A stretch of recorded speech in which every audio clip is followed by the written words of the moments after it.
Hello everyone, मैं Dinesh Kumawat, team chemistry CLC Sikar.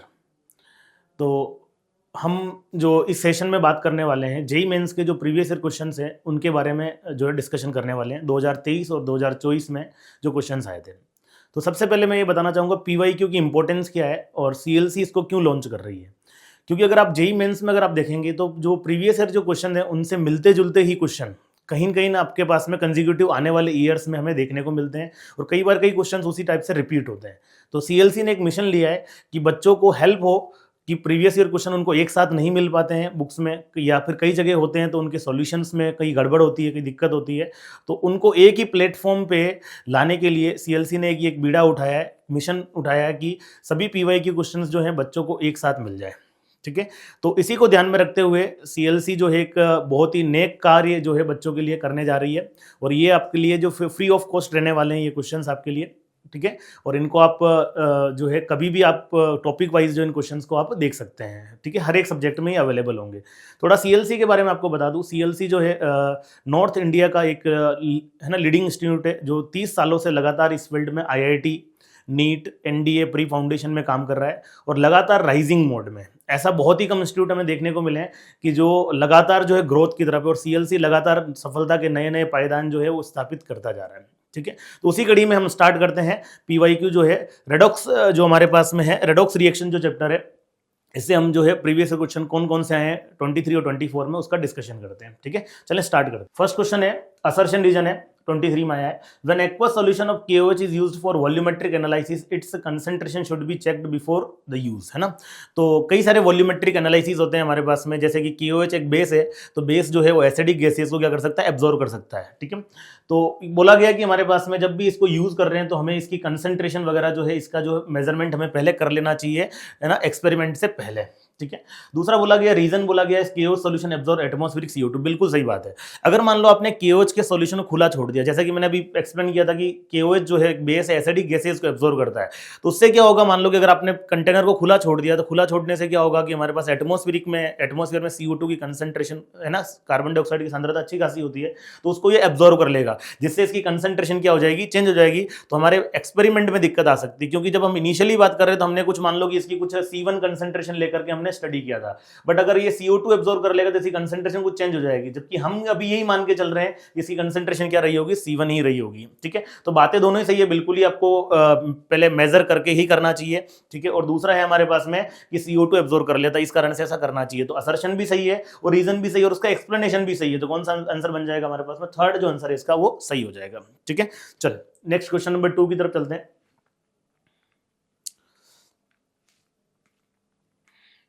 Question number 2, what is the mass ratio of ethylene glycol C2H6O2 molar mass दे रखा है required for making 500 gram of 0.25 molal. ध्यान रखें पहले molality दे रखी है आपको। ठीक है, aqua solution and 250 ml of the 0.25 molar aqua solution, है ना। तो एक में आपको मोलल सॉल्यूशन बनाना और एक में मोलर सॉल्यूशन बनाना है। इसमें थोड़ा सा आपको एक चीज लेनी पड़ेगी कि जो मास ऑफ सॉल्वेंट है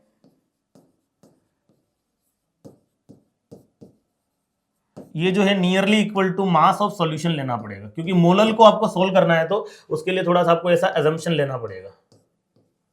ठीक है, तो सबसे पहले बात करते हैं जो मोलल वाला पार्ट है, इसके लिए बात कर रहे थे। तो मोललिटी बराबर हमारे पास में फॉर्मूला होता है वेट ऑफ सॉल्यूट, अपन इसको W मान लेते हैं, upon molar mass into weight of solvent, इसको WB लिख देते हैं, इनटू हो जाएगा हमारे पास में 1000। ठीक है, तो मोललिटी दे रखी है हमारे पास में 0.25, तो इसको 1/4 लिख लेते हैं अपन। ठीक है, वेट W मान लेते हैं, WA बोलते हैं अपन इसको सॉल्यूट को। ठीक है, एथिलीन ग्लाइकोल का मोलर मास दे रखा है 62। ठीक है, जैसा कि मैंने बोला कि ये जो वेट ऑफ होता है हमारे पास में सॉल्वेंट होता है यहाँ पर, है ना, वेट ऑफ सॉल्वेंट। तो यहाँ पर थोड़ा सा एक हिंट जो था एनटीए ने दिया था पेपर में, जेईई मेंस में, तो सॉल्वेंट का मास जो सॉल्यूशन के बराबर मानना है, तो अपन इसको क्या मान लेते हैं, W ही मान लेते हैं, है ना, WB मान लेते हैं, लेट से इनटू कितना आ जाएगा हमारे पास में, इनटू हो जाएगा हमारे पास में 1000। ठीक है, इसको इक्वेशन नंबर 1 बोल देते हैं। दूसरे में बोला हमारे पास में मोलर, बोला क्या बोला है हमारे पास में, मोलर है, तो हमारे पास में मोलरिटी कितनी आ जाएगी हमारे पास में 1/4, और WB की जो वैल्यू, चलो वैल्यू भी पुट कर लेते हैं अपन, WB की जो वैल्यू दी है हमारे पास W/62 और WB की वैल्यू कितनी थी हमारे पास में 500 थी, कितनी थी 500, यानी सॉल्वेंट और सॉल्यूशन का वेट जो है वो हमें क्या लेना है, सेम लेना है, इनटू 1000। चलिए इसको चलो इक्वेशन नंबर 1 बोल देते हैं, इसको रहने देते हैं। चलिए दूसरा देख लेते हैं, हमारे पास में मोलरिटी। मोलरिटी इक्वल्स टू क्या होता है, weight of solute upon molar mass of solute into volume of solution into ml में है तो इनटू क्या करना पड़ेगा, 1000 करना पड़ेगा हमें। ठीक है, तो यहां पर हमें देखेंगे क्वेश्चन में हमारे पास में मोलरिटी भी दे रखी है और वॉल्यूम भी दे रखा है, तो मोलरिटी कितनी हो जाएगी 1/4। ठीक है, W डैश बोल देते हैं इस वेट को, यहाँ पर वेट्स का रेशियो ही निकालना है हमें, 62 इंटू 250 ml इंटू आ जाएगा 1000। इसको इक्वेशन नंबर 2 बोल देते हैं। आप 1 और 2 को इक्वेट भी कर सकते हो या फिर 1 और 2 को डिवाइड भी कर सकते हो। तो 1 और 2 को इक्वेट करेंगे तो क्या आ जाएगा हमारे पास में, दोनों को इक्वेट कर लेते हैं, तो W/62 इंटू 500 इंटू 1000 बराबर, इधर था W डैश डिवाइडेड बाय हमारे पास में था 62 इंटू 250 इंटू 1000। ठीक है, तो ये तो कट जाएगा, 62 से 62 कट जाएगा और ये इससे 2 टाइम्स कट जाएगा, तो W divided by W dash जो रेशियो आ जाएगा कितना आ जाएगा, 2:1 आ जाएगा। तो ये थोड़ी सी एक हिंट जो थी क्वेश्चन में मेंशन होनी चाहिए थी, बट तो स्किप हो गई आई थिंक। तो रेशियो आ जाएगा हमारे पास में 2:1। ठीक है, चले नेक्स्ट अगले पार्ट पे चलते हैं। अगला है again statement type assertion reason type question है। ठीक है, क्वेश्चन है हमारे पास में, in redox titration the indicator used are sensitive to the pH of the solution, नहीं है ना, कि ये बोला गया कि हमारे पास रेडॉक्स में जो इंडिकेटर्स यूज करते हैं, जैसे केमोनोफोर टाइट्रेशन में केमोनोफोर सेल्फ इंडिकेटर होता है। ठीक है, नेक्स्ट K2CR2O7 में अपन डाइफेनिल एमीन जो है वो यूज करते हैं। तो ये हमारे पास में जो इंडिकेटर्स होते हैं पीएच सेंसिटिव नहीं होते हैं, ये हमारे पास में EMF है ना, जो हमारे पास में रिडक्शन पोटेंशियल होता है वो सेंसिटिव होते हैं। तो ये इन्फॉर्मेशन गलत है, जबकि जो एसिड बेस इंडिकेटर होता है फिनोप्थलीन और मैथिल ऑरेंज जो होते हैं वो पीएच सेंसिटिव होते हैं। तो ये स्टेटमेंट कहीं गलत है। In acid base titration the indicator used are the sensitive to the change in oxidation potential, नहीं, जो मैंने आपको बात की रिडक्शन पोटेंशियल या ऑक्सीडेशन पोटेंशियल, तो ये उल्टा बोल दिया है कि जो रेडॉक्स इंडिकेटर है वो तो होते हैं ऑक्सीडेशन या रिडक्शन पोटेंशियल सेंसिटिव होते हैं, और जो हमारे पास में एसिड बेस इंडिकेटर होते हैं वो पीएच सेंसिटिव होते हैं। तो दोनों स्टेटमेंट जो है वो इंटरचेंज कर दिए गए हैं ना, तो ये कंडीशन, तो दोनों स्टेटमेंट क्या है, गलत है। बोथ स्टेटमेंट्स आर फॉल्स, तो बोथ स्टेटमेंट्स आर फॉल्स। कौन सा स्टेटमेंट हो जाएगा हमारे पास में, बोथ स्टेटमेंट 1 और 2 आर फॉल्स, आंसर हो जाएगा 3 हो जाएगा। ठीक है, चलिए तो चलिए नेक्स्ट क्वेश्चन देखते हैं अपन। अगेन स्टेटमेंट टाइप है, aqua solution of K2CR2O7 is preferred as a primary standard in the volumetric analysis over Na2CR2O7। तो बिल्कुल सही स्टेटमेंट है, ये आपके डी ब्लॉक में गिवन है ना, एनसीईआरटी में डी ब्लॉक के अंदर। क्यों किया जाता है, रीजन क्या है, देखो हे दोनों के दोनों ऑक्सीडाइजिंग एजेंट है, बट होता क्या है कि हमारे पास एक तो ये ज्यादा स्टेबल होता है, ठीक है, दूसरा Na2CR2O7 hygroscopic nature. Main reason क्या होता है, हाइग्रोस्कोपिक। हाइग्रोस्कोपिक मतलब कि इसकी जो नेचर होती है वो डीलिक्विसेंट नेचर होती है। अगर आप लेबोरेटरी में यूज कर रहे हैं तो कहीं अगर मान लो आपका जो डिब्बा अगर खुला रह गया है तो ये क्या कर सकता है, मॉइस्चर को एब्जॉर्ब कर लेगा, जिससे इसका वेट का मेजरमेंट जो है वो थोड़ा दिक्कत हो जाएगा। मान लो आप अगर इसका 5 ग्राम ले रहे हो तो 5 ग्राम में इसका कुछ हाइड्रेटेड फॉर्म के कारण क्या आ जाएगा, वाटर का मास भी आ जाएगा, Na2CR2O7.XH2O, है ना। तो इस कारण से क्या होगा हमारे पास में कि एरर आ जाएगी कैलकुलेशन के अंदर, कि आप सोचो कि मैंने जो 5 ग्राम लिया पूरा का पूरा ये, बट उसमें क्या होगा, कुछ मास किसका होगा, वाटर का होगा। इसलिए K2CR2O7 जो होता है वो हाइग्रोस्कोपिक नहीं होता है, डीलिक्विसेंट नेचर का नहीं होता है, इसलिए इसको क्या किया जाता है, हमारे पास में प्रीफर किया जाता है, क्योंकि ये हमारे पास में नमी को सोखता नहीं है, जबकि Na2CR2O7 नमी को सोख लेता है, जिससे हमारे पास में बाहर में त्रुटि आने वाली। ठीक है, K2CR2O7 has higher solubility than water, नहीं, ये बात गलत है।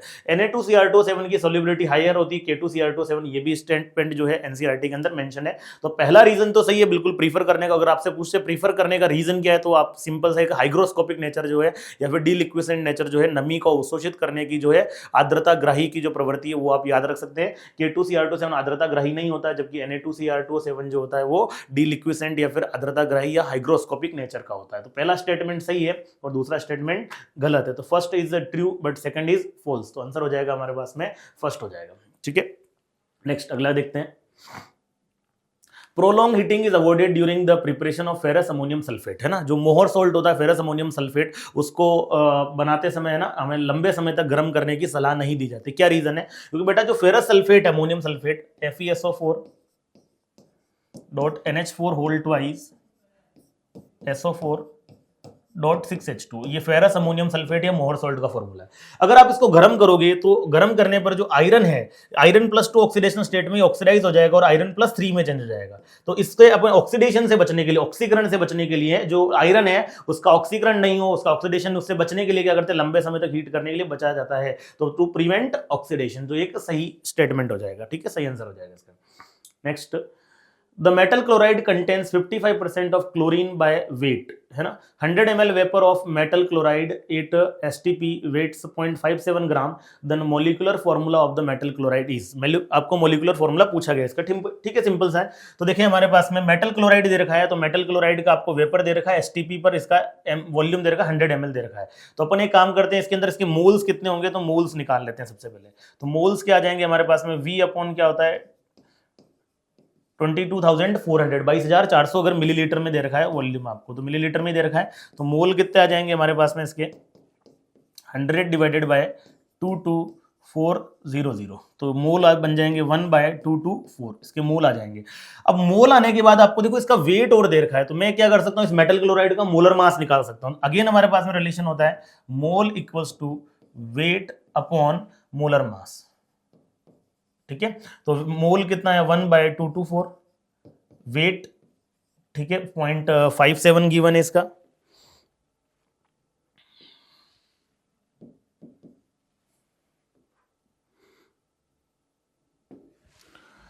.57,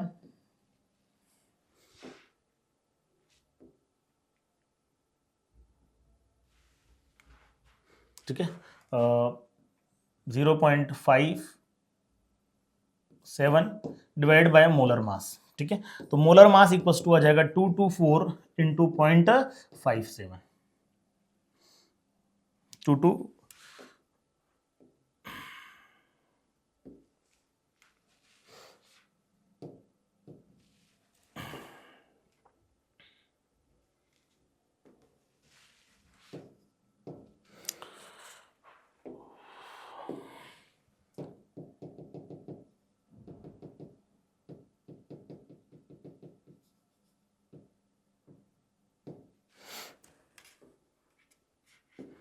ये हो जाएगा 0.57। तो इसको मल्टीप्लाई कर देंगे तो जो मोलर मास है, आई थिंक ये नियरली आएगा 127 के आसपास आएगा। कितना आएगा 127। अब बोला गया इसके अंदर जो क्लोरीन है वो 55% है, तो मैं इस मोलर मास का जो है 1 मॉलिक्यूल का मास आ गया है, जो भी हमारे पास मेटल क्लोराइड बनेगा, लेट से MClX कुछ फॉर्मूला बनेगा इसका, तो इसके अंदर अपन क्या कर लेते हैं क्लोरीन का परसेंटेज। तो मास ऑफ क्लोरीन कितना हो जाएगा, मास ऑफ क्लोरीन क्या आ जाएगा 127 का 55% ले लेंगे, ठीक है। तो ये नियरली सोल्व करने पर हमारे पास है 71 आता है। कितना आता है 71। अपन जानते हैं क्लोरीन का मोलर मास कितना होता है 35.5 AMU होता है molar mass, sorry atomic mass जो होता है क्लोरीन का, ठीक है। तो हमारे पास में यहाँ पे कंपाउंड का क्या आ गया, हमारे पास में मॉलिक्यूलर मास आ गया था 127, क्योंकि मोलर मास और मॉलिक्यूलर मास की न्यूमेरिकल वैल्यू सेम होती है, यूनिट चेंज होती है। तो यहाँ पे अपने मोलर मास निकाला था, वो कितना आया था 127, ये आएगा ग्राम पर मोल में आएगा, और जो मोलर मास है वो भी हमारे पास में वैल्यू सेम रहेगी बट यूनिट चेंज हो जाएगी, AMU हो जाएगी। तो ये 127 AMU हो जाएगा, उसका अपन कितना ले लेंगे 55%, तो ये नियरली आ जाएगा हमारे पास में 71 AMU। तो क्लोरीन का एक मॉलिक्यूल में जो पार्ट है वो कितना 71 AMU प्रेजेंट रहेगा। तो अपन जानते हैं क्लोरीन के एक एटम का मास कितना होता है 35.5 होता है, 35.5 होता है क्लोरीन के एक एटम का मास। तो 71 में कितने एटम आ जाएंगे, 2 एटम, यानी कि हमारे पास में इस मॉलिक्यूल में 2 क्लोरीन के एटम होंगे। तो फॉर्मूला क्या बन जाएगा MCl2, ठीक है। तो आंसर आ जाएगा हमारे पास में MCl2, थर्ड आंसर आ जाएगा, ठीक है। चलिए नेक्स्ट है the quantity which changes with the temperature is. इनमें से कौन सी क्वांटिटी टेम्परेचर से डिपेंड करती है ना। तो हमारे पास में कई सारी कंसंट्रेशन टर्म, सांद्रता के कई सारे रूप पड़े थे, उनमें से कुछ ताप पर निर्भर करते हैं, कुछ नहीं करते हैं। तो हमारे पास में सबसे पहले देखते हैं मोल फ्रैक्शन टेम्परेचर पर डिपेंड नहीं करता है, तो ये हमारा आंसर नहीं होगा। मास परसेंटेज ये भी डिपेंड नहीं करता है। मोलरिटी बिल्कुल डिपेंड करता है टेम्परेचर पे, और मोलरिटी जो है ये भी टेम्परेचर पर डिपेंड नहीं करता है ना। तो कुछ कंसंट्रेशन टर्म है जैसे कि हमारे पास है mole fraction, mass percentage, molarity. Next जो ppm W/W होता है वो डिपेंड नहीं करता है। नेक्स्ट हमारे पास ओलियम का जो हमारे पास में परसेंटेज लेबलिंग होती है ना, ओलियम का जो प्रतिशत मापन होता है, ये 4-5 जो हमारे पास सांद्रता के जो प्रकार है या फिर कंसंट्रेशन के टाइप है ये डिपेंड नहीं करते हैं। तो ये टेम्परेचर पे साथ में डिपेंड करता है, टेम्परेचर साथ में चेंज हो जाएगा, तो आंसर हो जाएगा इसका थर्ड, ठीक है। चलिए next, given are the two statements है ना, S8 solid undergoes disproportionate reaction under alkaline condition to form S-2 and S2O3-2। तो बिल्कुल सही बात है ये, क्योंकि जितने भी नॉन मेटल्स होते हैं उनमें अगर मैं फ्लोरीन को छोड़ दूं तो chlorine, bromine, iodine, phosphorus, acid, sulphur जो है ये सब के सब क्या होते हैं हमारे पास में एल्कलाइन मीडियम में डिस्प्रपोर्शनेट हो जाते हैं ना, पी ब्लॉक में, रेडॉक्स में इनकी रिएक्शंस आती रहती है, ठीक है। तो S-2 और S2O3-2 में डिस्प्रपोर्शनेट होता है, बिल्कुल सही स्टेटमेंट है। ClO4- के undergoes disproportionation reaction under acidic condition, तो ये बात बिल्कुल गलत है, क्योंकि ClO4- इसमें क्लोरीन का ऑक्सीडेशन स्टेट है +7 है। तो अपन जानते हैं डिस्प्रपोर्शनेशन रिएक्शन का मतलब क्या होता है, जिसमें एलिमेंट का ऑक्सीडेशन भी हो सकता है और रिडक्शन भी हो सकता है। तो ClO4- में वो पॉसिबल नहीं, क्योंकि क्लोरीन का रिडक्शन तो पॉसिबल है, बट +7 से ज्यादा जो है, +7 से ज्यादा क्लोरीन का ऑक्सीडेशन नंबर होता नहीं है, तो क्लोरीन का यहाँ पर ऑक्सीडेशन पॉसिबल नहीं है, तो इसका मतलब डिस्प्रपोर्शनेशन पॉसिबल नहीं होगा, तो स्टेटमेंट क्या हो जाएगा, गलत हो जाएगा। तो फर्स्ट स्टेटमेंट हमारे पास में सही है और सेकंड क्या है, रॉन्ग है। तो first is correct and second is incorrect, तो फर्स्ट आंसर जो इसका सही हो जाएगा, ठीक है। चले next, which of the following can not function as an oxidizing agent. तो देखें अपन ऑक्सीडाइजिंग एजेंट की तरह कौन काम कर सकता है हमारे पास में, वो स्पीसीज जो हाईएस्ट ऑक्सीडेशन स्टेट में बैठी होती है वो हमारे पास में केवल और केवल ऑक्सीडाइजिंग एजेंट की तरह, क्योंकि ऑक्सीडाइजिंग एजेंट का मतलब ऑक्सीकारक अभिकर्मक का मतलब क्या होता है, जिनका अपचयन हो सके, जिनका रिडक्शन हो सके।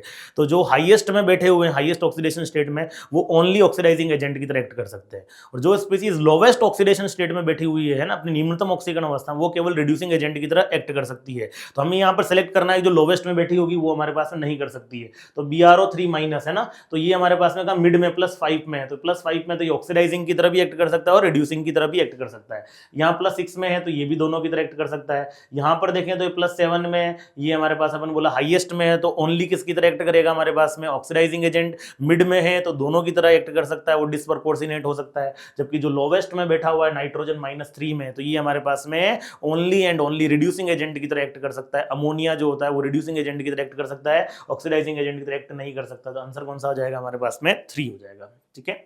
चलिए नेक्स्ट है 10th, in chromyl chloride test for confirmation of Cl- ion a yellow solution is obtained, acidification of the solution and addition of the amyl alcohol, a 10% H2O2 turns organic layer blue indicating formation of the chromium pentaoxide, then oxidation state chromium है ना, chromium pentaoxide बनता है। तो chromium pentoxide का formula क्या होता है, CrO5। ध्यान रखें, अगर इसका आप एवरेज ऑक्सीडेशन स्टेट से निकालते हो तो ऑक्सीडेशन नंबर 10 आएगा, तो जो कि हमारे पास में गलत है, क्योंकि क्रोमियम का हाईएस्ट ऑक्सीडेशन स्टेट ही क्या होता है, +6 होता है। तो इसकी अगर स्ट्रक्चर बनाओगे आप तो इसकी स्ट्रक्चर क्या हो जाएगी, बटरफ्लाई टाइप की इसकी स्ट्रक्चर होती है, काफी फेमस स्ट्रक्चर है, ठीक है, तितली नुमा संरचना होती है। तो यहां पर अगर आप इलेक्ट्रोनेगेटिविटी के डिफरेंस पे निकालोगे तो इस बॉन्ड से आ जाएगा +2 आ जाएगा, इस सिंगल बॉन्ड है, सिंगल बॉन्ड है, सिंगल बॉन्ड है, तो +1 एवरी बॉन्ड से आएगा, +2 तो क्या ऑक्सीडेशन नंबर बन जाएगा, +6 ऑक्सीडेशन नंबर हो जाएगा। तो इसका ऑक्सीडेशन नंबर क्या हो जाएगा हमारे पास में, +6 हो जाएगा।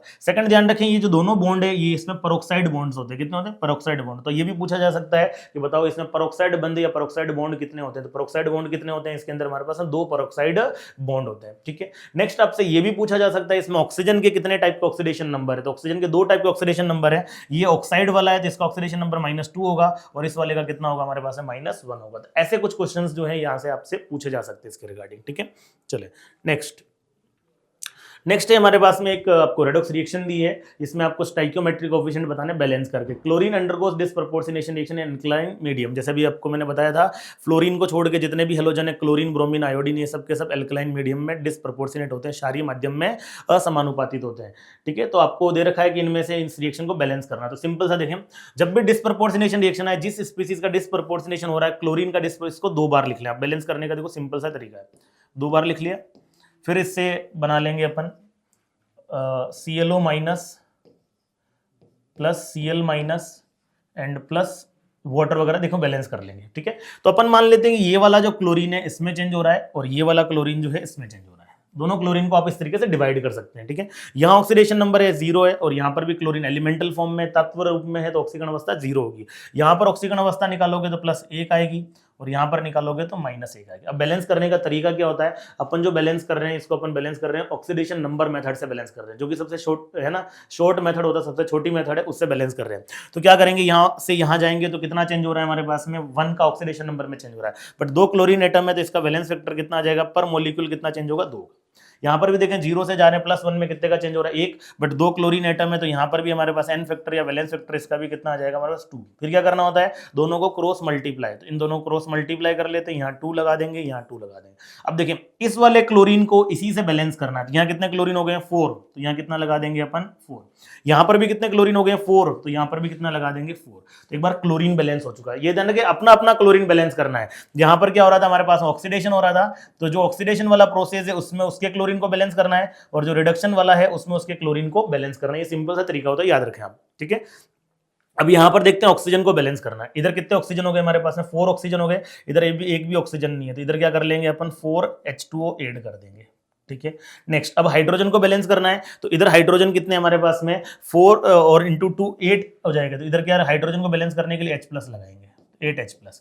बट हमें रिएक्शन को बैलेंस करना है बेसिक मीडियम के अंदर। एल्कलाइन मीडियम दे रखा है आपको बेसिक मीडियम, तो बेसिक मीडियम में बैलेंस करने के लिए क्या करते हैं, जितने H+ होते हैं उतने ही OH- दोनों तरफ ऐड कर लिए जाते हैं। तो इस तरफ भी क्या कर लेंगे 8 OH- ऐड कर लेंगे, और इस तरफ भी क्या कर लेंगे 8 OH- ऐड कर लेंगे, ठीक है। अब इस साइड में अगर आप देख सकते हैं तो 8H+ और 8 OH- मिलकर क्या बना देंगे 8 वाटर मॉलिक्यूल बना देंगे। और इस साइड में रिएक्टेंट साइड में अगर आप देखेंगे तो 4 वाटर मॉलिक्यूल पहले से ही है, तो ये कट करके कितने बच जाएंगे हमारे पास में 4 वाटर के मॉलिक्यूल बच जाएंगे। यानी जो ओवरऑल रिएक्शन देखेंगे बैलेंस क्या हुई हमारे पास में, क्लोरीन अब दोनों को ऐड कर सकते हो, कितना आ जाएगा 4Cl2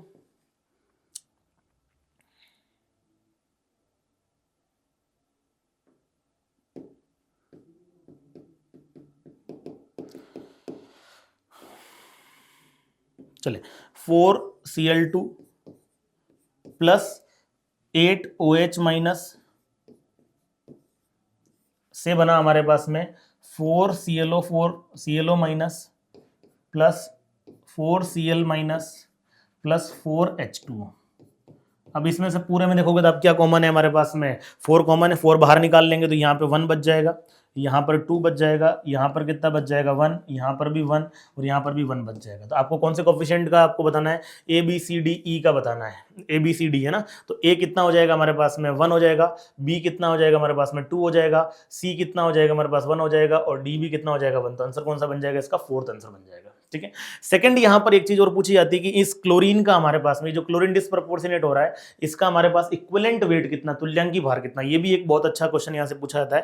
तो इसका जो इक्विवेलेंट वेट है कैसे निकालोगे आप, इक्विवेलेंट वेट क्या होता है हमारे पास में मोलर वेट डिवाइडेड बाय क्या होता है n फैक्टर। तो अगर आप इस रिएक्शन में देखोगे तो क्लोरीन का मोलर वेट वैसे 71 होता है, 71/2 n फैक्टर, तो यहाँ पे कितना आ जाएगा हमारे पास में 71/2 प्लस दूसरे वाले प्रोसेस का भी कितना है हमारे पास में, यहाँ पर भी हमारे पास ऑक्सीडेशन नंबर में चेंज सेम देखने को मिल रहा था, इसका भी n फैक्टर कितना है 2। तो दोनों के जो ऑक्सीडेशन और रिडक्शन की रिएक्शन में जो जो हमारे पास में n फैक्टर्स है वो यूज करेंगे और उनको दोनों क्या कर लेंगे अपन डिवाइड कर लेंगे, है ना, उनके मोलर मासेस से, और इन दोनों को ऐड कर लेंगे तो क्या आ जाएगा हमारे पास इक्विवेलेंट वेट। तो इक्विवेलेंट वेट कितना आ जाएगा 71/2 प्लस 71/2, यानी क्लोरीन का इक्विवेलेंट वेट इस रिएक्शन में कितना आ जाएगा 71 आ जाएगा। तो ये भी आपसे पूछा जा सकता है कभी क्वेश्चन में, ठीक है।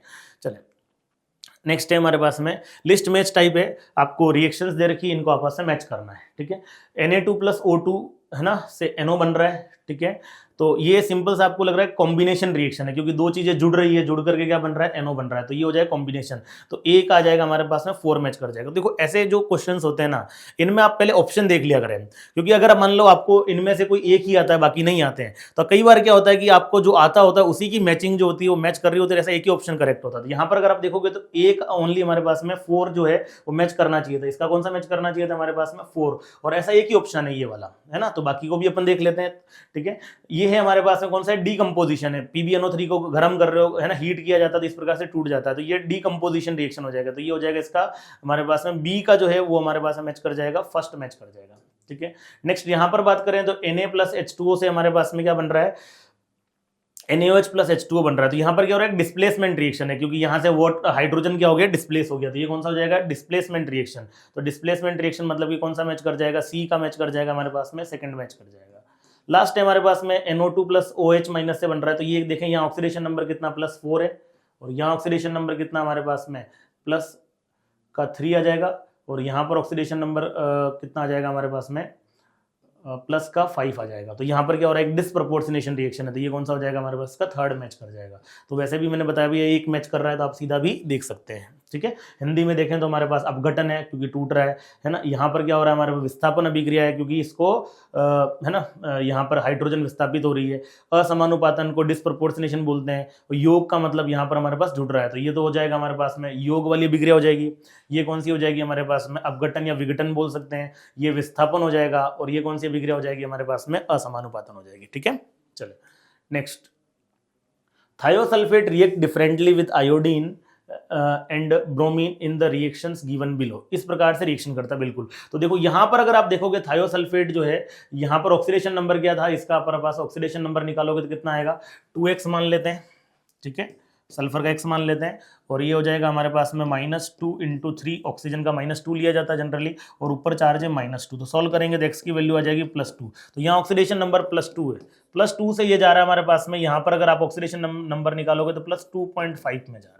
ठीक है, तो 0.5 का चेंज हुआ है, जबकि यहाँ पर देखोगे हमारे पास +2 था, सल्फर का ऑक्सीडेशन नंबर +6 में चला गया। मतलब यहाँ पर बहुत हाई ऑक्सीडेशन नंबर में जा रहा है, मतलब कि यहाँ पर ब्रोमीन जो है बहुत पावरफुल ऑक्सीडाइजिंग एजेंट है, जो क्या कर रहा है हमारे पास में सल्फर को +2 से +6 में ले जा रहा है। जबकि यहाँ पर आयोडीन जो है वो वीक ऑक्सीडाइजिंग एजेंट है, जो इसको +2 से कहाँ ले जा पा रहा है हमारे पास में, ओनली 2.5 में ही ले जा पा रहा है। तो अब इस देख लेते हैं हमारे पास में, bromine undergoes oxidation and iodine undergoes नहीं है, तो गलत है, दोनों का ही हमारे पास में रिडक्शन ही हो रहा है। I2 का भी रिडक्शन हो रहा है, ब्रोमीन का भी रिडक्शन हो रहा है।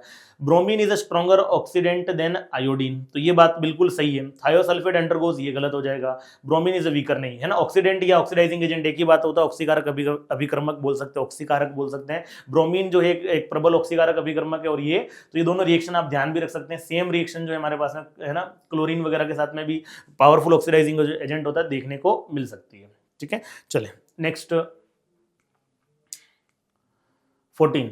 Iron catalyses the reaction between iodine and persulphate ion in which, है ना। तो ये आपने देखा होगा डी ब्लॉक के अंदर हमारे पास एक रिएक्शन थी कैटलिस्ट के अंदर, कैटलिस्ट वाला जो पार्ट था, तो उसमें जो रिएक्शन होती है हमारे पास में I- की जो रिएक्शन है अपन S2O8-2 के साथ कराते हैं, तो इस रिएक्शन में I2 और प्लस बनता है हमारे पास में SO4-2 बनता है। ठीक, ये रिएक्शन थी। अब इस रिएक्शन में जो है Fe+3 जो है वो एक कैटलिस्ट की तरह यूज किया जाता है, Fe+3। तो ये रिएक्शन Fe+3 क्या करता है कि इसमें कैटलिस्ट की तरह काम करता है। तो स्टेप 1 में क्या होता है इस रिएक्शन में, दोनों स्टेप आप देख सकते हो।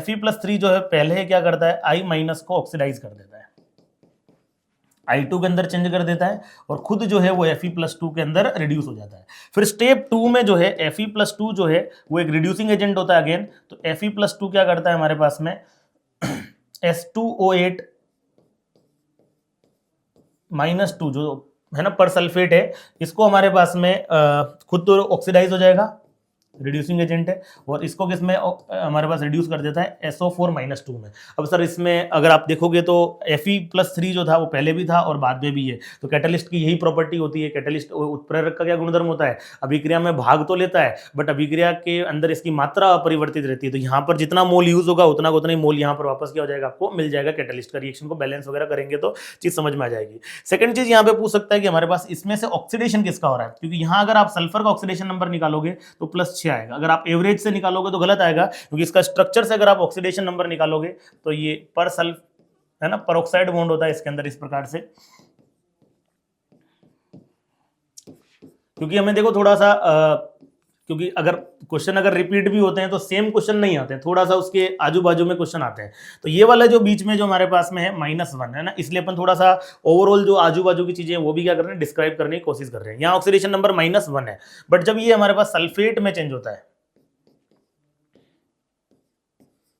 ये मैं कोई इसकी एक रेजोनेटिंग स्ट्रक्चर बना रहा हूं, तो यहां पर एवरी ऑक्सीजन जो है -2 ऑक्सीडेशन स्टेट में, सभी ऑक्सीजन किसमें हमारे पास है -2 ऑक्सीडेशन स्टेट में। तो यहाँ पे जो रिडक्शन किसका हुआ है, ऑक्सीजन को हुआ। जैसे कि लास्ट मैंने यहाँ बताया था कि ये तो हमारे पास ऑक्सीडाइज हो जाएगा और रिड्यूस होगा, तो यहाँ रिडक्शन किसका हो रहा है हमारे पास में, ऑक्सीजन का। तो ये आपसे पूछा जा सकता है कि बताएं कि जब हमारे पास इस रिएक्शन में ये रिएक्शन जब प्रोसीड होती है तो बताओ किसका ऑक्सीडेशन किसका रिडक्शन हो रहा है। तो आयोडीन का तो क्या हो रहा है यहाँ पर हमारे पास में ऑक्सीडेशन हो रहा है, और यहाँ पर ऑक्सीजन का क्या हो रहा है हमारे पास में रिडक्शन हो रहा है। तो ये ध्यान रखें। तो कौन सा आ जाएगा, Fe+3 ऑक्सीडाइजेस द आयोडीन, तो आयोडाइड आयन, बिल्कुल सही बात है। Fe+3 ना आयोडाइड आयोडाइड को ऑक्सीडाइज किया है, ये स्टेटमेंट क्या है, सही है। Fe+3 ऑक्सीडाइजेज पर सल्फेट आयन, नहीं गलत हो जाएगा। Fe+2 reduces the iodide ion, ये भी गलत हो जाएगा, ठीक है। Fe+2 रिड्यूसेस द पर सल्फेट आयन, बिल्कुल सही बात है, Fe+2 जो है पर सल्फेट को रिड्यूस कर रहा है, तो ये बात भी क्या है, सही है। तो कौन सा आ जाएगा, ए एंड डी मैच करेगा, तो ए एंड डी कौन सा हमारे पास में, फर्स्ट, ठीक है। चले नेक्स्ट सेक्शन बी, है ना। तो ये हमारे पास में जो क्वेश्चन है इंटीजर टाइप या फिर न्यूमेरिकल वैल्यू टाइप क्वेश्चंस बोल सकते हैं, ठीक है। तो इनके अंदर देखते हैं कैसे क्या करना है। The density of a monobasic strong acid is 1.2 kg पर लीटर, या फिर अगर इसको ग्राम पर ml में बोलेंगे तो भी सेम ही बन जाए, यूनिट कन्वर्ट कर लेंगे। The volume of this acid is required to complete neutralize this, है ना। तो इस एसिड को न्यूट्रलाइज करने के लिए कितना चाहिए होगा, तो देखें हम न्यूट्रलाइज करने के लिए क्या जानते हैं अपन, कि जितने हमारे पास में इक्विवेलेंट एसिड के होंगे उतने इक्विवेलेंट क्या होंगे, बेस के होंगे। तो equivalent of acid equals to क्या होगा, इक्विवेलेंट ऑफ बेस, है ना। क्षार के तुल्यांक बराबर क्या करेंगे, अम्ल के तुल्यांक करेंगे अपन, ठीक है। तो यहां पर देखें तो हमारे पास में बेस के इक्विवेलेंट कितने आ जाएंगे, एन फैक्टर है, इसका 1 है और इसका भी एन फैक्टर 1 है, मोनोबेसिक है। तो मैं सीधे ही मोल निकाल लेता हूं, मोल ऑफ NaOH, NaOH के मोल कितने आ जाएंगे, तो m इंटू वी करेंगे, ठीक है। तो मोलरिटी कितनी है हमारे पास में, क्योंकि अपन समझ सकते हैं मोलरिटी बराबर क्या होता है बेटा, मोल डिवाइडेड बाय वॉल्यूम होता है, ठीक है। तो अगर इसको 1000 से आपको ऊपर मल्टीप्लाई कर देंगे तो यहाँ वॉल्यूम किस में आ जाएगा, मिलीलीटर में आ जाएगा। तो मोल इक्वल्स टू क्या आ जाएगा हमारे पास में, m इंटू वी इंटू 10⁻³ ये मोल आया है, और 10⁻³ को अपन मिली मोल सकते हैं, तो m इंटू वी जो है ये क्या आएगा, मिली मोल आ जाएगा। अगर वॉल्यूम मिलीलीटर में लिया जा रहा है तो इसको अपन क्या बोल सकते हैं, मिली मोल बोल सकते हैं। तो यहाँ वॉल्यूम मिलीलीटर में ही है, तो ये कितना हो जाएगा 0.24 इंटू 25, ठीक है। 0.24 था आई थिंक,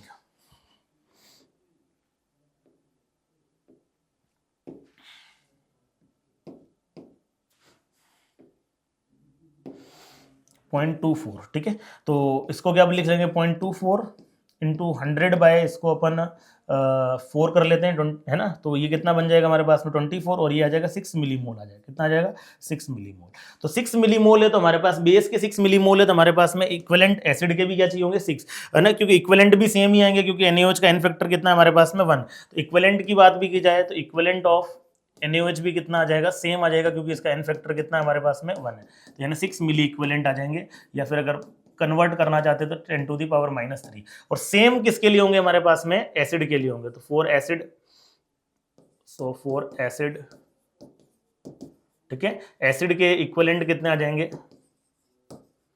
या फिर मोल बोलो, एक ही बात है, इक्विवेलेंट बोलो या मोल बोलो, क्योंकि एन फैक्टर कितना है इसका भी, वैलेंस फैक्टर 1 है, तो 6 into 10⁻³ mole.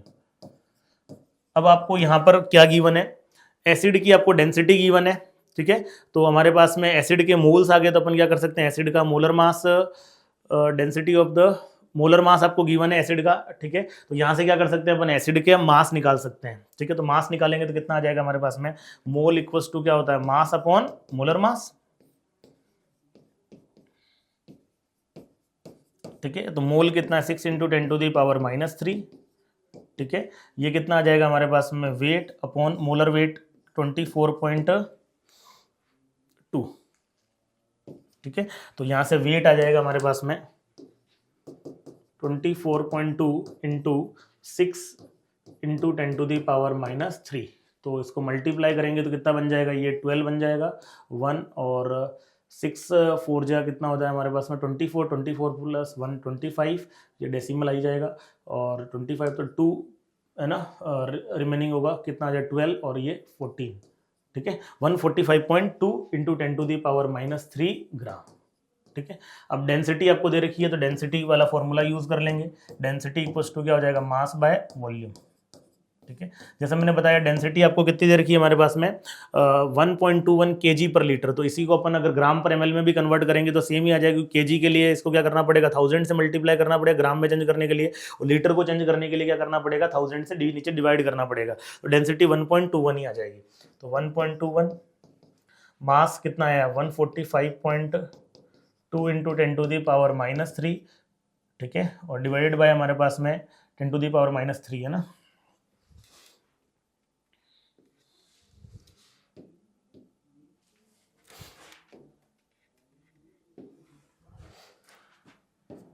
Divide by volume, वो आपको कैलकुलेट करना ही है। तो वॉल्यूम बराबर क्या आ जाएगा हमारे पास में, 145.2 इंटू 10⁻³ डिवाइड बाय आ जाएगा 1.21। ठीक है, तो आंसर आपको कैसे बताना है, 10⁻² ml में आपको रिपोर्ट करना है। तो यहाँ से आंसर जो इसको डिवाइड करने पर हमारे पास में ये डेसिमल लगा हुआ है यहाँ पर। ठीक है, तो इसको डिवाइड कर लेंगे, तो इसको डिवाइड कर लेते हैं, क्या आंसर बन जाएगा इसका,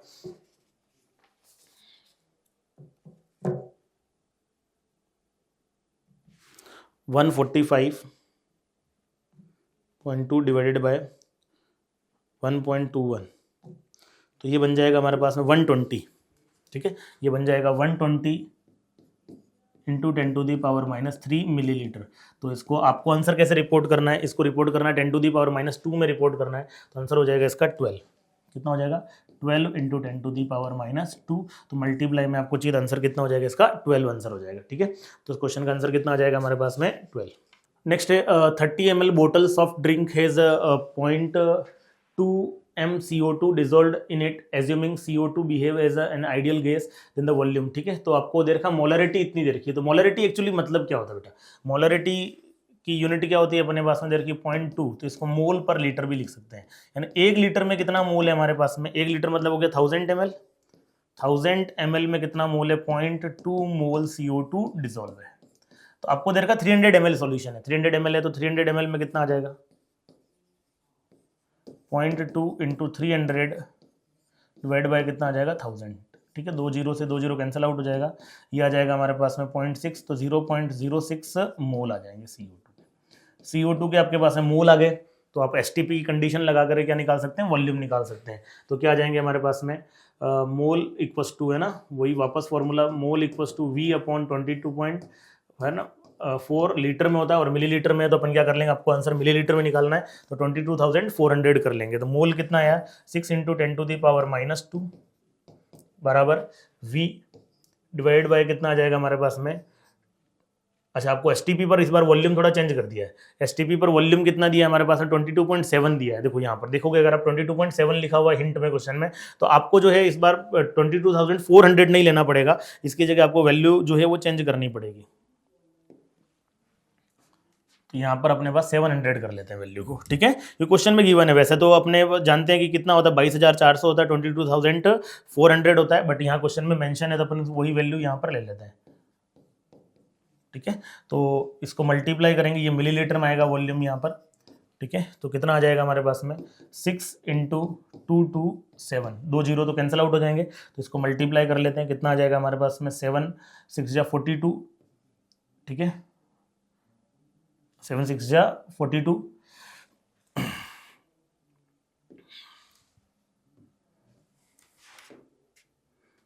ठीक है, तो ये आ जाएगा 2 4। ठीक है, ये आ जाएगा 12 और 4 कितना हो जाएगा, 16 पावर 1, यहाँ 1 बच जाएगा, और ये कितना हो जाएगा हमारे पास 12 और 13, तो ये आ जाएगा 1362 ml, 1362 ml आ जाएगा आंसर, है ना, इसका आंसर बन जाएगा 1362 ml। ठीक है, थोड़ा सा ये ध्यान रखें, अगर आप हिंट अगर नहीं देखोगे तो हो सकता है आपका क्वेश्चन थोड़ा सा गलत हो सकता है। तो यहाँ पर स्पेशली आपको दे रखा है कि आपको क्या करना है, किसके अंदर लेना है, 22.7 लेना है, यानी कि यहाँ पर अपन 22,700 ले लेंगे। ठीक है, next, the solution of a sugar is obtained by mixing 200 gram of the 25% solution and 500 gram of its 40% solution both by mass then the percentage of sugar। तो यानी कि 2 सॉल्यूशन है शुगर के, ठीक है, एक में 25% शुगर है और एक में 40% शुगर है, दोनों को आपको मिक्स किया गया, तो फाइनल परसेंटेज क्या होगा। तो सिंपल से अपन दोनों सॉल्यूशन ले लेते हैं। तो फर्स्ट सॉल्यूशन है, उसके अंदर शुगर का मास क्या होगा, तो मास परसेंटेज कैसे सोल्व करते हैं, मास परसेंटेज इक्वल्स टू क्या होता है, weight of solute divided by mass of solution. तो मास ऑफ सॉल्यूशन कितना है,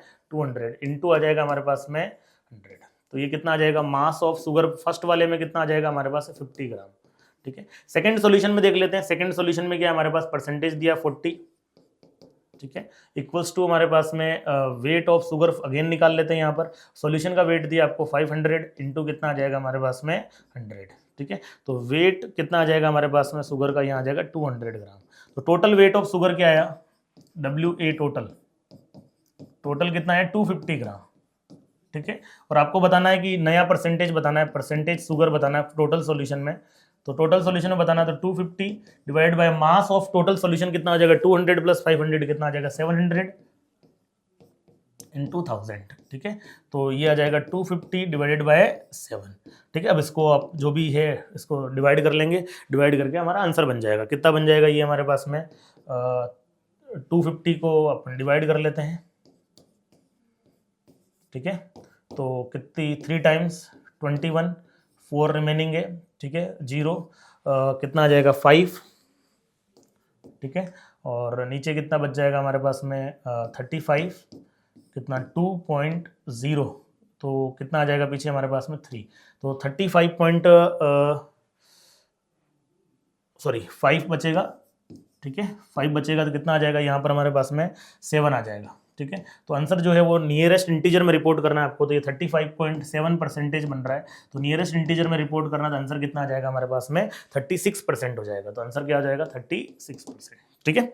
चले next, the oxidation state of phosphorus in the hypophosphoric acid. तो हाइपोफॉस्फोरिक एसिड का फॉर्मूला क्या होता है हमारे पास में H3PO2, ठीक है। तो ऑक्सीडेशन नंबर कितना हो जाएगा इसमें फॉस्फोरस का हो जाएगा +1। इस तरह से बाकी 2 एसिड भी हो रहे हैं, वो भी देख लें एक बार। H3, अच्छा हाइपोफॉस्फोरिक बोला है आपको, ये ध्यान दें, ये हाइपोफॉस्फोरस होता है,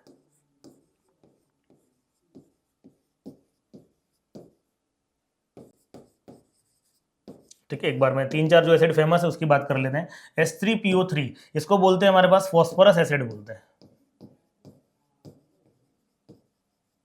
फॉस्फोरस एसिड। और यहाँ ऑक्सीडेशन नंबर होता है हमारे पास में +3। और लास्ट वन है हमारे पास में H3PO4 जिसको बोलते हैं फॉस्फोरिक एसिड। क्या बोलते हैं? फॉस्फोरिक एसिड,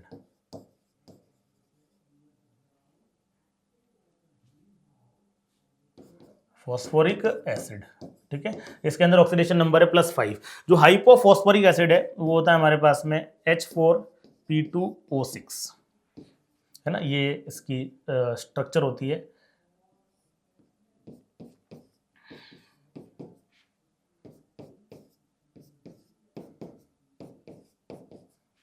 ठीक है, तो ऑक्सीडेशन नंबर +4 होता है। एकमात्र फॉस्फोरस का ऑक्सी एसिड है जहां ऑक्सीडेशन नंबर क्या होती है +4 होती है। तो ये होता है हमारे पास में हाइपोफॉस्फोरिक एसिड। स्ट्रक्चर भी याद कर सकते हैं, केमिकल बॉन्डिंग वगैरह में पीरियोडिक टेबल से के पॉइंट ऑफ व्यू से भी इंपॉर्टेंट रहता है ये। तो आंसर आ जाएगा हमारा +4, ठीक है।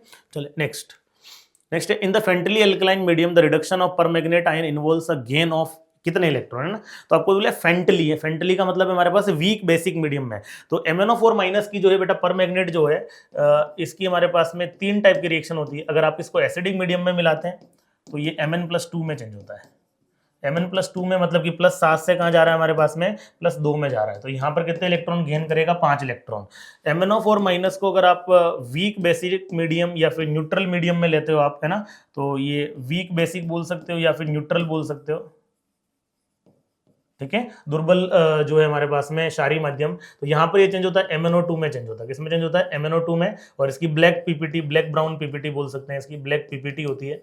और यहाँ पर जो ऑक्सीडेशन नंबर है इसका +4 है, तो +7 से कहाँ जा रहा है हमारे पास में +4 में। तो कितने इलेक्ट्रॉन का गेन हो रहा है? 3 इलेक्ट्रॉन। और ये कलरलेस होता है, ठीक है ना, या फिर बहुत ही लाइट पिंक सा बोल सकते हैं, है ना। और नेक्स्ट है MnO4 माइनस जो है स्ट्रॉन्ग बेसिक मीडियम में। अगर स्ट्रॉन्ग बेसिक मीडियम है तो ये MnO4-2 में चेंज होता है, ठीक है, जिसका कलर जो है ग्रीन कलर का होता है। कौन सा होता है हमारे पास में? पीपीटी नहीं बनती, ग्रीन कलर का सॉल्यूशन होता है। और इसका खुद का कलर पिंक होता है MnO4- का, याद रख सकते हैं, या पर्पल या वॉयलेट, कई सारे अलग अलग कलर लिखे हुए होते हैं इसके। तो यहाँ पर ऑक्सीडेशन नंबर क्या +6 है, तो यहाँ कितना इलेक्ट्रॉन का गेन हो रहा है? 1 इलेक्ट्रॉन। तो आपसे पूछा है कि फ्रेंटली एल्कलाइन मीडियम या फिर दुर्बल क्षारीय माध्यम, तो कितना हो जाएगा हमारे पास? 3 इलेक्ट्रॉन का गेन करेगा। तो आंसर आ जाएगा हमारे पास में 3, ठीक है। चले next, see the following reaction, ठीक है। तो इस रिएक्शन में आपको एक रेडॉक्स रिएक्शन दे रखी है, इसमें आपको बैलेंस वगैरह करना है इस रिएक्शन को। तो सिंपल सा देखें, बैलेंस कर लेते हैं। Cr2O7-2 है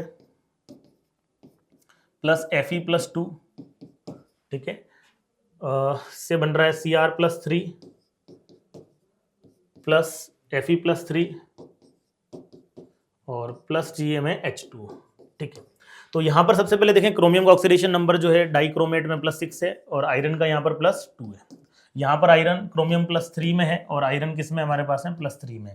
तो क्रोमियम का क्या हो रहा है? +6 से +3 में जहाँ रिडक्शन हो रहा है, तो ये हमारे पास में एक ऑक्सीडाइजिंग एजेंट है और ये हमारे पास में रिड्यूसिंग एजेंट है। ये भी ध्यान रखें, ये भी पूछा जा सकता है आपसे। तो यहाँ पर ऑक्सीडेशन नंबर +6 से कहाँ जा रहा है, +3 में। कितने का चेंज हो रहा है हमारे पास में, यहाँ पर 3 का चेंज हो रहा है। और 2 क्रोमियम है तो एन फैक्टर या वैलेंस फैक्टर कितना आ जाएगा हमारे पास में, 6 आ जाएगा। +2 से +3 में जा रहा है तो इसका एन फैक्टर कितना आ जाएगा, 1 आ जाएगा। फिर क्या करते हैं, क्रॉस मल्टीप्लाई कर देते हैं एन फैक्टर्स को, तो यहाँ पर क्या आ जाएगा 1 और यहाँ पर क्या आ जाएगा हमारे पास में 6 आ जाएगा। अब क्रोमियम को बैलेंस करते हैं, इधर 2 क्रोमियम एटम है, इधर 2 लगा देते हैं, ठीक है। नेक्स्ट यहाँ पर देखें आयरन कितने 6 है, तो यहाँ पर कितना लगा देते हैं, 6 लगा देते हैं। फिर बारी ऑक्सीजन को बैलेंस करना। सबसे पहले हम जिन एलिमेंट का ऑक्सीडेशन रिडक्शन हुआ उनको बैलेंस करते हैं और बाद में अपन ऑक्सीजन और फिर हाइड्रोजन को बैलेंस करते हैं एट द लास्ट, ठीक है। ऑक्सीजन कितने 7 है, तो यहाँ पर कितना लगा देते हैं अपन, 7 लगा देते हैं, ठीक है। 7 ऑक्सीजन हो जाएंगे। इधर हमारे पास में देखोगे तो आपके पास में हाइड्रोजन कितने हमारे पास में 14 है, तो इधर आपको कितने लगाने पड़ेंगे, 14H+ रिएक्टेंट साइड में ना, तो +14H+ लगाने पड़ेंगे, ठीक है। तो ये आपकी जो रिएक्शन ऑल ओवर बैलेंस हो जाएगी। अब आपको क्या बोला है कि इसका कोफिशिएंट 6 रखना है, बिल्कुल अपन ने 6 ही रखा है इसका कोफिशिएंट। तो यहाँ पर देखें x की वैल्यू, तो x की वैल्यू कितनी है हमारे पास में, x से H+ का कोफिशिएंट है जिसकी वैल्यू है 14 है। y क्या है हमारे पास, Cr+3 का कोफिशिएंट है, Cr+3 कोफिशिएंट क्या है हमारे पास में 2 है, ठीक है। z क्या है हमारे पास में, किसका कोफिशिएंट है, वाटर कोफिशिएंट कितना 7। तो इन सब का सम करना है, तो कितना आ जाएगा हमारे पास में 14 + 2 + 7, तो ये हो जाएगा 16 + 7, 16 + 7 कितना हो जाएगा हमारे पास में 23। तो आंसर कितना बन जाएगा इसका 23, ठीक है। Next, the total change in the oxidation state of manganese involved in the reduction of MnO4- and potassium iodide in the acidic medium is। तो सिंपल सा भी आपको मैंने प्रीवियसली भी रिएक्शन बताई भी थी कि KMnO4 जो है एसिडिक मीडियम में, ठीक है। KMnO4 जो है एसिडिक मीडियम में किस में चेंज होता है हमारे पास, Mn+2 में चेंज होता है। किस में चेंज होता है, Mn+2 में चेंज होता है। और Mn+2 में जाता है तो यहाँ पर हमारे पास में +7 से कहाँ जा रहा है हमारे पास में, +2 में जा रहा है। तो कितना चेंज हो रहा है हमारे पास में, आपको किसका ऑक्सीडेशन नंबर का चेंज बताना, मैग्नीज का ही बताना। किसका बताना है, मैग्नीज का। तो कितने का चेंज हो रहा है, 5 का। तो आंसर क्या हो जाएगा 5। ये यहाँ पर बड़ा ट्रिकी क्वेश्चन आता है, ये थोड़ा सा ध्यान रखना। और I- जो है वो यहाँ खुद किस में चेंज हो जाएगा, I2 में चेंज हो जाएगा। I- किस में चेंज हो जाएगा, I। यहाँ पर आता है कि KMnO4 के साथ में, या सॉरी ओजोन के साथ ले लेते हैं अपन।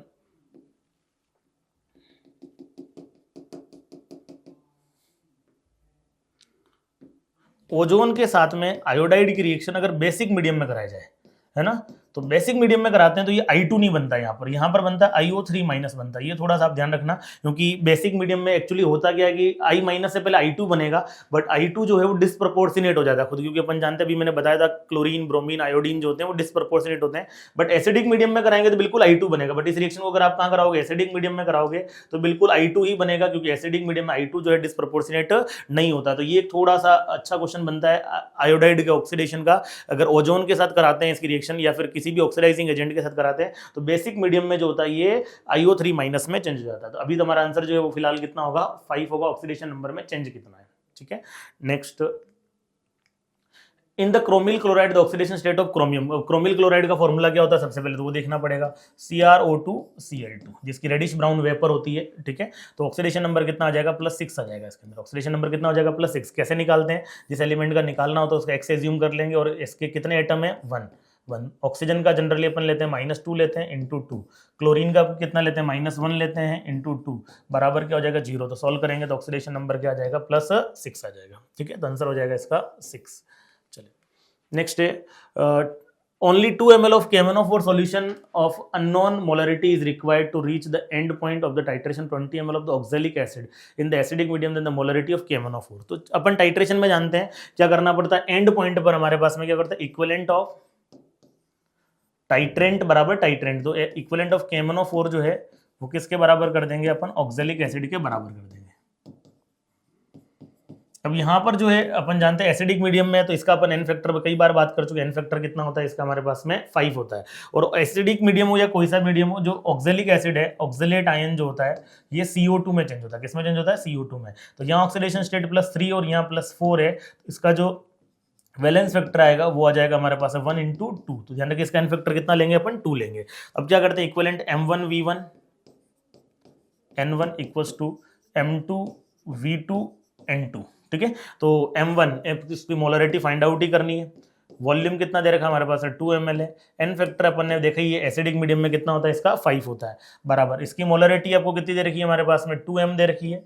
इंटू वॉल्यूम कितना दे रखा है 20 दे रखा है, इंटू नॉर्मलिटी, इसका एन फैक्टर कितना आ जाएगा हमारे पास में 2 आ जाएगा। ठीक है, तो इसको सॉल्व कर लेते हैं, 2 से 2 कैंसिल आउट हो जाएगा।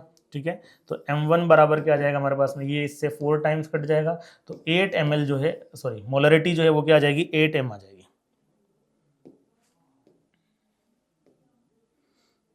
मोलरिटी आ जाएगी इसकी 8m, तो आंसर बन जाएगा इसका 8। ठीक है, चले नेक्स्ट, MnO4 माइनस प्लस आई माइनस से बन रहा है हमारे पास में I2 plus MnO2 plus OH minus. ठीक है, if the above equation is balance with integer coefficient then the value of Z is, तो चलो इसको बैलेंस कर लेते हैं। MnO4 माइनस है प्लस I माइनस, वाटर वगैरह जो भी लगाना होगा बाद में लगा देंगे। इधर है हमारे पास में I2 है और प्लस MnO2 है। तो देख रहे हैं आप ये वीकली बेसिक मीडियम होगा, कौन सा होगा, फेंटली बेसिक मीडियम है ना। तो यहाँ पर +7 ऑक्सीडेशन नंबर है और यहाँ पर ऑक्सीडेशन नंबर कितना हमारे पास में +4 है। कितने का चेंज हो रहा है 3 का, तो इसका एन फैक्टर या वैलेंस फैक्टर कितना आ जाएगा 3 आ जाएगा। यहाँ पर देखें -1 से कहाँ जा रहा है 0 में जा रहा है ऑक्सीडेशन नंबर, तो इसका वैलेंस फैक्टर कितना आ जाएगा 1, एक ही आयोडीन एटम है। ठीक है, इसका वैलेंस फैक्टर आ जाएगा 1, दोनों क्रॉस मल्टीप्लाई कर लेंगे, तो यहाँ पर 3 लगा देंगे और यहाँ पर 1 लगा देंगे। ठीक है, तो यहाँ पर देखें तो MnO4 -1 है, तो इधर Mn भी कितना कर देते हैं 1 कर देते हैं। आयोडीन कितना 3 है, तो यहाँ पर 2 है, तो कितना लगा देते हैं 3/2 लगा देते हैं। ठीक है, अब किसको बैलेंस करना रहता है हमारे पास, ऑक्सीजन को। इधर कितने ऑक्सीजन है हमारे पास 4 ऑक्सीजन है और इधर 2 ऑक्सीजन है। इधर ऑक्सीजन कम है तो क्या लगा देंगे 2 वाटर के मॉलिक्यूल ऐड कर देंगे। ठीक है, इधर हाइड्रोजन कितने हो गए हमारे पास 4, तो इधर क्या लगा देंगे अपन 4H+ लगा देंगे। अब हमें बैलेंस करना है, बेसिक मीडियम OH माइनस दिखना चाहिए, तो अपन क्या करेंगे दोनों तरफ जितने H+ होते हैं उतने ही OH माइनस ऐड करते हैं रिएक्शन में, तो 4OH माइनस ऐड करेंगे और इधर भी क्या कर देंगे अपन 4OH माइनस ऐड कर देंगे। ठीक है, अब यहाँ पर देखें जो दोनों मिलकर के 4 वाटर के मॉलिक्यूल बना देंगे, तो 2 वाटर के मॉलिक्यूल से कैंसिल आउट हो जाएंगे, इधर 2 वाटर मॉलिक्यूल बच जाएगा। अब इस रिएक्शन में देखो यहाँ पर जो कोफिशिएंट है मुझे 2 चाहिए, बट मेरा कोफिशिएंट अभी 1 है, तो इसको क्या कर देंगे 2 से मल्टीप्लाई, क्योंकि इंटीजर कोफिशिएंट नहीं, इसको 2 से मल्टीप्लाई कर देते हैं, तो रिएक्शन आ जाएगी 2 MnO4 minus plus 6I minus plus बन जाएगा हमारे पास में 4H2O।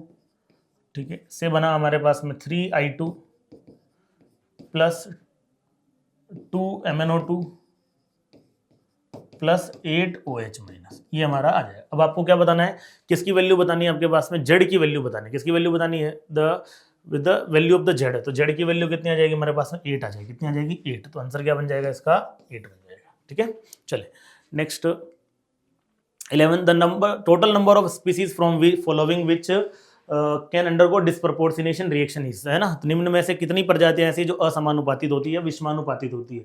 तो ये मैंने आपको पहले भी बताया था अभी, वो सभी स्पीसीज जो बीच में ऑक्सीडेशन स्टेट में हाईएस्ट और लोवेस्ट के बीच में, उच्चतर और निम्नतर ऑक्सीकरण अवस्था के बीच में रहती है, वो हमेशा असमानुपातित होती है। तो देखते हैं H2O2 में ऑक्सीडेशन नंबर क्या -1, तो अपन जानते हैं ऑक्सीजन का लोवेस्ट ऑक्सीडेशन नंबर कितना होता है -2, निम्नतम -2 और उच्चतम कितना होता है +2, जो कि किसके साथ फ्लोरीन के साथ में OF2 में होता है, तो बीच में ये डिस्प्रपोर्शनेट होगा। यहाँ पर ऑक्सीडेशन नंबर कितना है +5 है, तो क्लोरीन का हाईएस्ट कितना होता है +7 और लोवेस्ट कितना होता है -1, तो यानी ये भी डिस्प्रपोर्शनेट होगा। P4 भी मैंने आपको बताया भी था कि जो नॉन मेटल्स होते हैं हमारे पास, फ्लोरीन को छोड़ दूं मैं तो क्लोरीन, ब्रोमीन, आयोडीन हो गया, सल्फर हो गया और हमारे पास में कौन सा हो गया फॉस्फोरस, ये तीनों को चारों पांचों जो नॉन मेटल से डिस्प्रपोर्शनेट होते हैं। Cl2 डिस्प्रपोर्शनेट होगा। सिल्वर नहीं होगा, क्यों नहीं होगा सिल्वर, क्योंकि मेटल्स की generally negative oxidation states exist नहीं करती है, तो ये ओनली ऑक्सीडाइज हो सकता है। कॉपर प्लस बिल्कुल डिस्प्रपोर्शनेट होगा, कॉपर प्लस की हाईएस्ट ऑक्सीडेशन स्टेट +2 होती है और मेटल है तो लोवेस्ट क्या है 0, तो डिस्प्रपोर्शनेट हो सकता है, बीच में बैठा हुआ है। F2 नहीं होता, अभी मैंने आपको बताई है। NO2 में +4 ऑक्सीडेशन स्टेट है, तो हाईएस्ट +5 होती है नाइट्रोजन की, तो ये हमारे पास में क्या हो सकता है, ऑक्सीडाइज भी हो सकता है, रिड्यूस भी हो सकता है। K+ भी नहीं हो सकता, तो कितने हो गए हमारे पास में 1 2 3 4 5 और 6, तो आंसर कितना आ जाएगा हमारे पास में 6, H2O2 ClO3 minus P4 Cl2 Cu+ और NO2। ठीक है, ये 6 स्पीसीज जो है असमानुपातित हो सकती है। Next, number of moles of H+ ion required by 1 mole of MnO4 minus to oxidize oxalate ion to CO2। अभी आपको ने जस्ट पीछे क्वेश्चन किया ही था, सेम क्वेश्चन देखो रिपीट है। वही क्वेश्चन होते हैं जो बार बार हर साल रिपीट होते रहते हैं, है ना, एक शिफ्ट में आते हैं फिर दूसरी शिफ्ट में आते हैं ना। तो ऑक्सीलेट आयन हमारे पास में कौन सा होता है C2O4-2। ठीक है, इससे मुझे CO2 बनेगा और Mn है एसिडिक मीडियम में, किस में जाएगा Mn+2 में जाएगा, किसमें जाएगा Mn+2 में। ठीक है, the number of to oxidize है ना, H प्लस के आपको मोल्स निकालना है ना, तो H प्लस अपन ऐड वगैरह करेंगे तब ये समझ में आ जाएगा। तो यहाँ पर हमारे पास में ऑक्सीडेशन नंबर कितना है, हमारे पास में +7 था वही, तो +7 से +2 में जा रहा है। एसिडिक मीडियम H प्लस बोला ना आपको, तो एसिडिक मीडियम की जरूरत होगी, ठीक है। तो +7 से +2 में जा रहा है, तो वैलेंस फैक्टर आ जाएगा इसका 5। यहाँ पर हमारे पास में +3 ऑक्सीडेशन स्टेट से +4 में जा रहा है, तो ऑक्सीडेशन नंबर निकाल ही सकते हैं। तो कितना आ जाएगा हमारे पास, वैलेंस फैक्टर 1 का चेंज है और 2 कार्बन है, तो कितना आ जाएगा 2 का, है ना। तो 1 × 2, ठीक है। तो कितना बन जाएगा 2, क्रॉस मल्टीप्लाई करेंगे तो यहाँ 5 आ जाएगा और यहाँ पर कितना आ जाएगा 2 आ जाएगा, ठीक है। बैलेंस करेंगे 2 Mn है, यहाँ 2 Mn लगा देंगे। कार्बन कितने हमारे पास में 10 है, इधर कितना लगा देंगे 10 लगा देंगे। इसके बाद बारी किसकी आती है, ऑक्सीजन की। इधर कितने ऑक्सीजन है हमारे पास में 8 और ये 20 है ना, कितना 28। यहाँ कितने और रखें 20, कितने कम पड़ रहे हैं हमारे पास में 8 कम पड़ रहे हैं, तो 8H2O लगा देंगे। अब बैलेंस करना है हाइड्रोजन को। इधर कितने हाइड्रोजन है हमारे पास में 16 हाइड्रोजन है, तो इधर कितना लगा देंगे अपन 16H+ लगा देंगे, ठीक है। ये रिएक्शन हो गई बैलेंस। अब आपको बोला गया 1 मोल ऑफ MnO4- के लिए कितना चाहिए होगा, तो अभी 2 मोल MnO4- के लिए कितना चाहिए 16 चाहिए, तो 1 के लिए कितना चाहिए होगा हमारे पास में 8 चाहिए होगा। आंसर कितना हो जाएगा इसका भी 8 हो जाएगा, ठीक है। नेक्स्ट है, from the given list the number of compounds with +4 oxidation state of sulphur. Sulphur की +4 ऑक्सीडेशन स्टेट किसमें है, तो इसमें तो +6 ऑक्सीडेशन स्टेट है SO3 में, गलत हो जाएगा, ठीक है। इसमें कितना है +4 ऑक्सीडेशन स्टेट है, बिल्कुल सही है। SOCl2 +4 oxidation state. ऑक्सीडेशन निकालने का आपको तरीका बताया हुआ है, जिसकी निकालनी होती है उसकी X एज्यूम कर लेते हैं, बाकी की अपन ऑक्सीडेशन स्टेट हाइड्रोजन की जनरली +1 लेते हैं और ऑक्सीजन क्या लेते हैं -2। चलो इसके देख लेते हैं। X हाइड्रोजन की +1 लेंगे, 1 × 2 हाइड्रोजन है, ऑक्सीजन की क्या लेते हैं -2 × 3 ऑक्सीजन है, टोटल चार्ज कितना 0। सॉल्व करेंगे तो X की वैल्यू क्या आ जाएगी +4, तो ये सही है। SOCl2 में भी सेम है, SOCl2 सल्फर का ऑक्सीडेशन नंबर X मान लेते हैं, ऑक्सीजन का कितना लेते हैं -2 × 1 ऑक्सीजन है, क्लोरीन का -1 लेते हैं × 2 बराबर क्या हो जाएगा 0, तो X बराबर क्या आ जाएगा +4, ये भी सही है। SF4 में सही है, ठीक है। BaSO4 में हमारे पास सल्फर जो है वो SO4 - 2 में, और सल्फेट में ऑक्सीडेशन नंबर कितनी होती है +6 होती है, तो ये गलत हो जाएगा।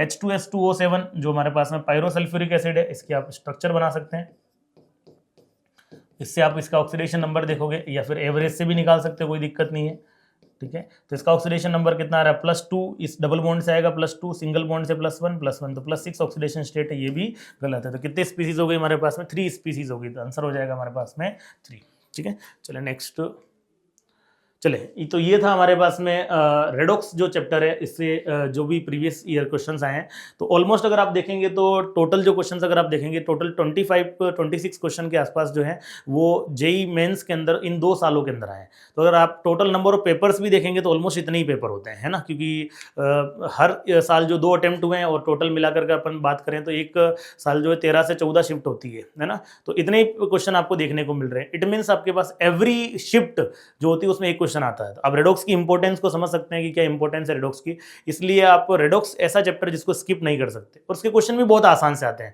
वही घूमे फिरे क्वेश्चन होते हैं। MnO4- का है, ऑक्सलेट का है, ऑक्सीडेशन नंबर का क्वेश्चन है, वही क्वेश्चन घुमा फिरा करके पूछा जाता है, बार बार आपसे पूछा जा रहा है। तो मेरी आपसे यही एक सजेशन रहेगी कि अगर आप ये सोच रहे हैं कि मैं रेडॉक्स चैप्टर को स्किप कर दूं, तो नहीं, आप क्योंकि रेडॉक्स चैप्टर जब अपन एडवांस के हिसाब से पढ़ते हैं तो बड़ा कैलकुलेटिव और बड़ा मतलब कि लेंदी पार्ट बन जाता है, जिसमें बच्चों को थोड़ा सा दिक्कत भी आती है कैलकुलेशन वगैरह करना। बट मेंस में इस टाइप के इसके क्वेश्चन नहीं आते हैं, तो मेरी पर्सनली आप लोगों से एक हाथ जोड़ के विनती रहेगी कि रेडॉक्स जो चैप्टर है आप इसको स्किप कभी न करें मेंस के हिसाब से, क्योंकि बहुत इजी क्वेश्चन होते हैं, लेस टाइम कंज्यूमिंग होते हैं, इजीली हो जाते हैं इसके क्वेश्चन। अगर केमिकल बॉन्डिंग से स्ट्रक्चर वगैरह टाइप के क्वेश्चंस वगैरह आते हैं, मेनली बैलेंसिंग पे ध्यान देना है आपको, ऑक्सीडेशन नंबर पे ध्यान देना है, और टाइट्रेशन के बेसिक कंसेप्ट पे MnO4- वाला जो ऑक्सीडेशन नंबर है, चेंज एसिडिक मीडियम में कैसे चेंज होती है, न्यूट्रल या फिर हमारे पास में वीकली बेसिक मीडियम में कैसे चेंज होती है, स्ट्रांगली बेसिक मीडियम में कैसे चेंज होती है। तो अगर ये 3-4 चीज़ों पे अगर आप फोकस करेंगे तो आपका रेडॉक्स का जो पेपर है, रेडॉक्स के जो क्वेश्चन है बहुत ही ईजिली सही हो सकते हैं, और आपका कॉन्फिडेंस भी बहुत ही हाई हो जाएगा इससे, ठीक है। चलिए मिलते हैं अगले पेपर।